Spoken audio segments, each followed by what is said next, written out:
다니엘서 2장은 바벨론의 왕 느부갓네살 왕이 꾼 꿈에 관한 내용을 다루고 있죠.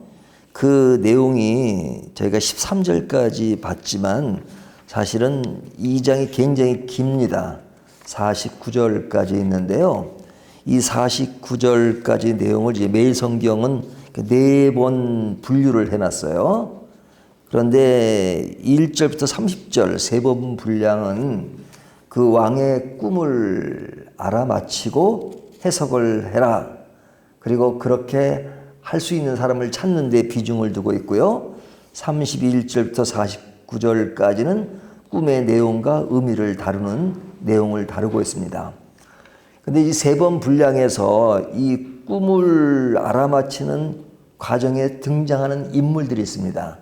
그 인물들이 누구냐면 느부갓네살 왕을 제외하고요. 박수, 술객, 점쟁이, 술사 이 사람들을 한 묶음으로 다루고 있고요.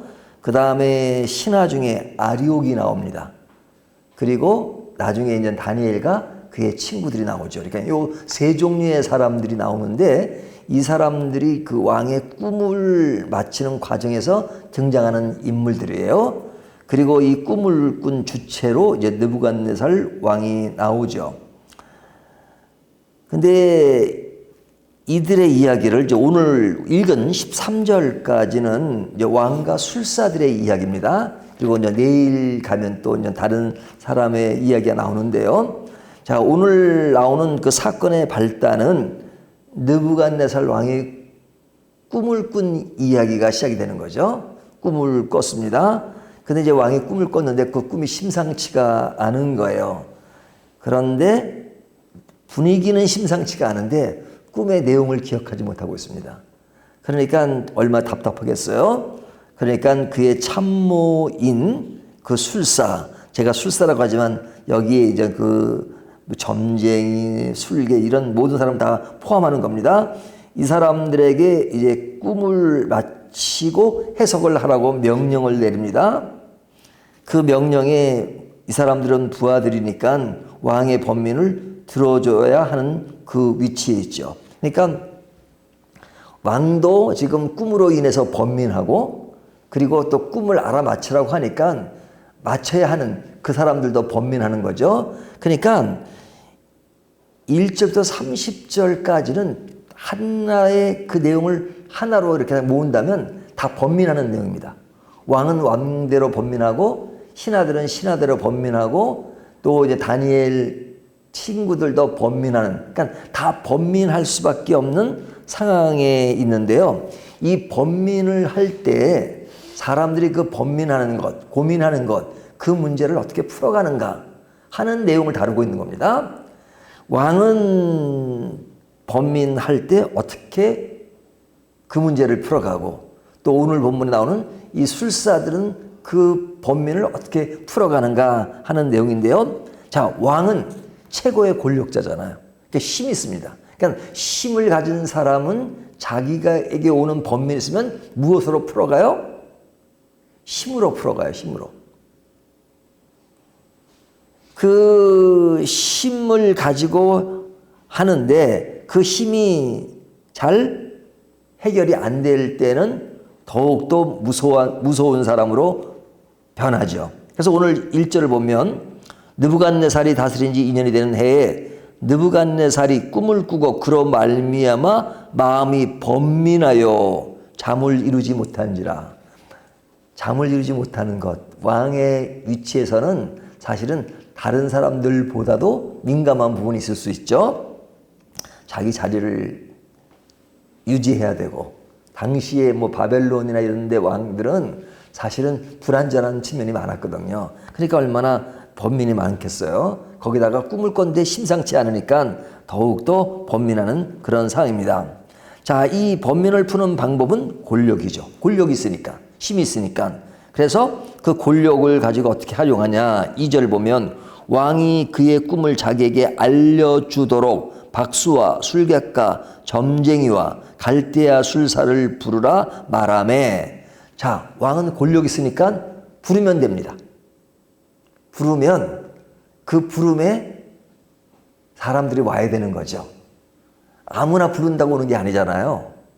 힘이 있으니까 부릅니다. 그러면 사람들이 와야 됩니다. 누구든지 그의 앞에 와야 됩니다. 그가 번민을 푸는 방법은 권력으로 사람을 부르고 그 사람들을 통해서 문제를 해결하도록 만드는 거죠. 그래서 이런 방식으로 왕들은 풀어가는데 안 될 경우는 어떻게 되느냐. 5절을 보면 왕이 갈대아인들에게 대답하여 이르되 내가 명령을 내렸나니 너희가 만일 꿈과 그 해석을 내게 알게 하지 아니하면 너희 몸을 쪼갤 것이며 너희의 집을 거름더미로 만들 것이요. 자, 힘을 가진 사람이 문제 해결을 위해서 명령을 내렸는데 그 꿈의 해석 또 그 문제를 풀어주지 않으면 어떡하겠다고요? 좀 한마디로 하면 박살내겠다는 겁니다. 박살내겠다. 너희 몸을 쪼갠다. 죽인다는 얘기잖아요. 그리고 너희 집을 거름더미로 만들 것이다. 그러니까 너뿐만 아니라 그냥 가족까지 싹 쓸어버리겠다. 아주 잔인한 그런 말들을 하죠. 자, 이와 같이 힘을 가하고 또한 다른 방책은 뭐냐. 6절을 보면 너희가 만일 꿈과 그 해석을 보이면 너희가 선물과 상과 큰 영광을 내게서 얻으리라. 그런즉 꿈과 그 해석을 내게 보이라 하니. 힘이 있으니까 어떻게 해요? 안 되면 치고 또 마치게 되면 문제를 풀어주면 너에게 큰 상을 주겠다. 이것이 힘을 가진 사람의 특징이잖아요. 양손에 한쪽은 이 검을 들고 한쪽에는 그냥 황금덩어리를 하나 들고 했어가지고 잘하면 요거, 못하면 칼. 이런 것이 그 힘을 가진 사람들의 특징이란 말이죠. 그러니까 이 느부갓네살 왕도 그 특징을 그대로 가지고 있어요.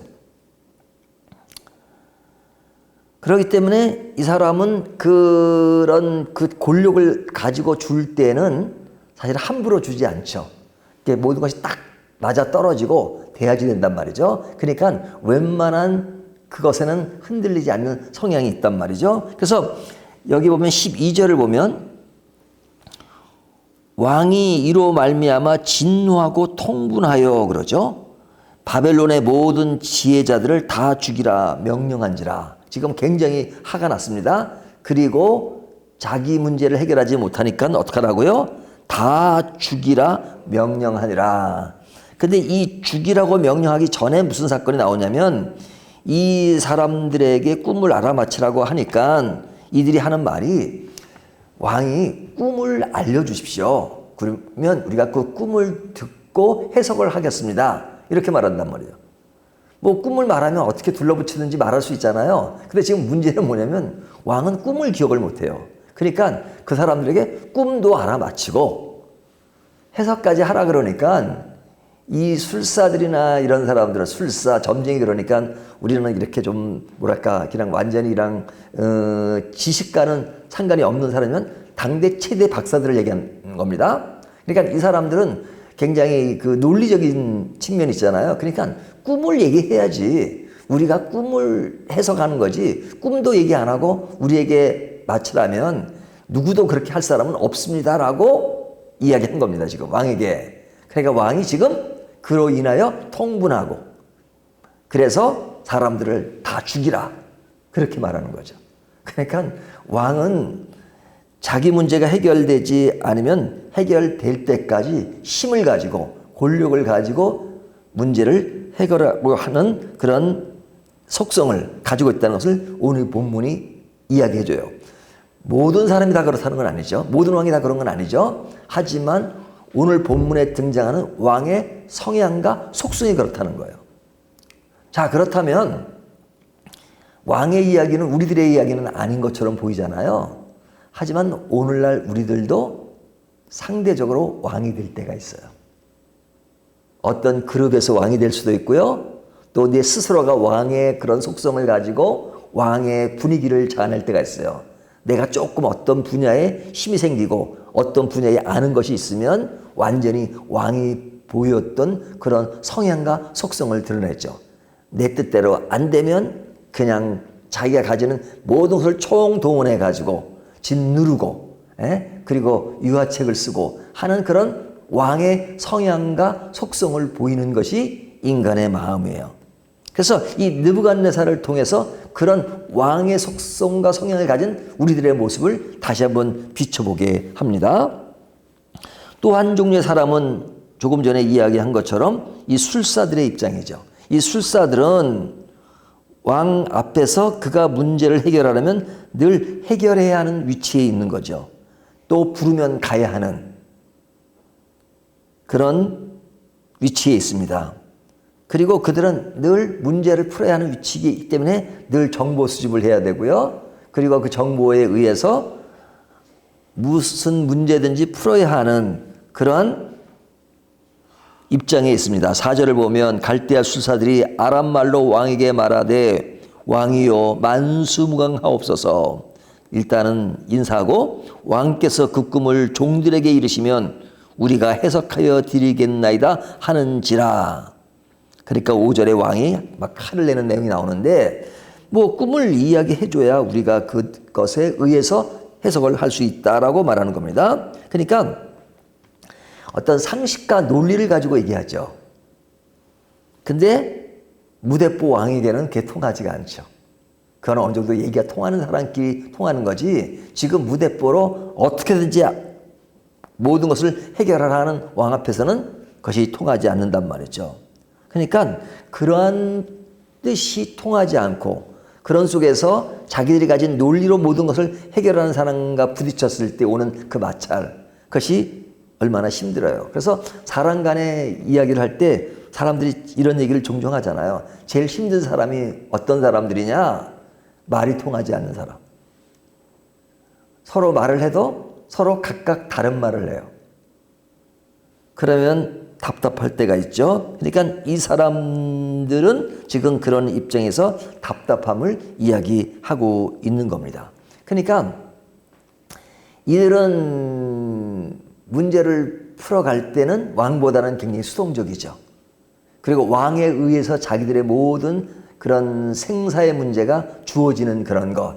그래서 그런 상황 속에서 아주 살려고 하는 그것은 뭐냐? 그냥 어떻게든지 위기를 넘겨야 되고 또 그것을 분석해야 되고 분석이 안 되면 그냥 설득을 해야 되고 하는 것이 이 술사들이 어려움을 당했을 때 풀어가는 방법이었단 말이죠. 그렇다면 오늘날 우리들의 모습 속에서도 이 술사와 같은 또 위치에 있을 때가 있죠. 어떨 때는 왕의 입장, 어떨 때는 이 술사들 같은 입장에서 내가 스스로 모든 것을 다 하는 것이 아니라 수동적으로 문제를 풀어야 할 수밖에 없고 그러지만 그의 한계에 부딪히는 그런 것들을 느낄 때가 있죠. 그래서 오늘 본문은 이 두 종류의 사람을 이야기합니다. 내일은 또 다른 종류의 사람들에 대한 이야기를 하는데 이 일로 인하여 어떤 일이 벌어지게 됩니까? 제일 마지막에 보면 13절 왕의 명령이 내림에 지혜자들은 죽게 되었고 다니엘과 그의 친구들도 죽이려고 찾았더라. 자, 어제 본문에 보면 그 왕이 명령을 내려가지고 다니엘과 그의 친구들의 먹을 것을 많이 주고 그랬잖아요. 왜 그런 거예요? 이럴 때 써먹으려고. 근데 그런 것이 활용이 안 되면 어떻게 해요? 가차없이 죽이라고 명령하죠. 특별히 다니엘만 죽여라 이렇게 명령은 아니에요. 여기 보면 그냥 사람들이 자기 문제를 해결하자니까 지혜자를 모두를 다 죽여라 이렇게 명령한 거죠. 그래서 죽이는 역할을 맡기는 사람이 내일 보면 아리옥이라는 사람이 나오는 겁니다. 이 아리옥은 그 명령을 따라서 수행해야 되는데 그 사람이 수행을 못하면 자기도 죽는 거예요. 그러니까 그런 범민이 왔을 때 어떻게 풀어가는가 하는 것이 내일 본문에 나오는 건데요. 그건 내일로 하고요. 오늘은 이로 인하여 다니엘과 그의 친구들도 죽게 되죠. 그러니까 이 무서운 권력은 무엇으로 출발해요? 자기의 욕심. 그러니까 자기의 욕심이 충족이 안 되면 남들에게 피해를 주고 뭐 피해라고 말하지만 당시 상황으로 보면 다 죽이는 거죠. 그러니까 얼마나 끔찍한 일이에요. 그것으로 인해서 망가지는 사회적인 분위기 그리고 세상살이가 늘 이런 것들이 지배하기 때문에 항상 어려워지고 번민이 많아지고 다른 사람들은 피해를 입고 하는 일들이 많아지는 거죠. 자, 오늘 말씀을 통해서 우리가 생각해야 될 것은 뭐냐면 우리가 독립적으로 왕, 술사, 아리오, 다니엘 이렇게 이야기하고 있지만 사실은 우리 안에 이 네 종류의 속성이 다 들어있어요. 어떨 때는 왕으로, 어떨 때는 술사로, 어떨 때는 다니엘 같은 마음, 어떨 때는 아리오 같은 이런 마음이 우리 안에 다 숨어 있어요. 그래서 때에 따라서는 왕 같은 문제로 분위기를 풀려고 하고 술사 같은 문제로 문제를 풀려고 하고 아리오 같은 문제로 풀려고 하고 다니엘 같은 사람으로 문제를 풀려고 할 때가 있어요. 그렇다면 내가 이런 성향과 속성이 나타날 때마다 우리는 이 문제를 어떻게 풀어야 되는가 하는 것이 본문이 주는 교훈입니다. 최종 결론은 뭐냐면 다니엘처럼 풀면 돼요. 하지만 오늘 본문에는 왕과 술사들의 그 푸는 방법이 어떤 것인가 하면서 혹시 나에게 그런 성향으로 문제를 풀려고 하는 것은 없는가 하는 것을 점검해 본다면 오늘 말씀이 우리에게 필요한 말씀을 주신 것이다 생각이 듭니다. 오늘 이 말씀을 가지고 우리가 늘 어떤 자세를 유지하며 우리들의 생긴 문제를 풀어가야 하는가 하는 것을 다시 한번 생각하는 저와 여러분이 되시기를 주님의 이름으로 축원합니다.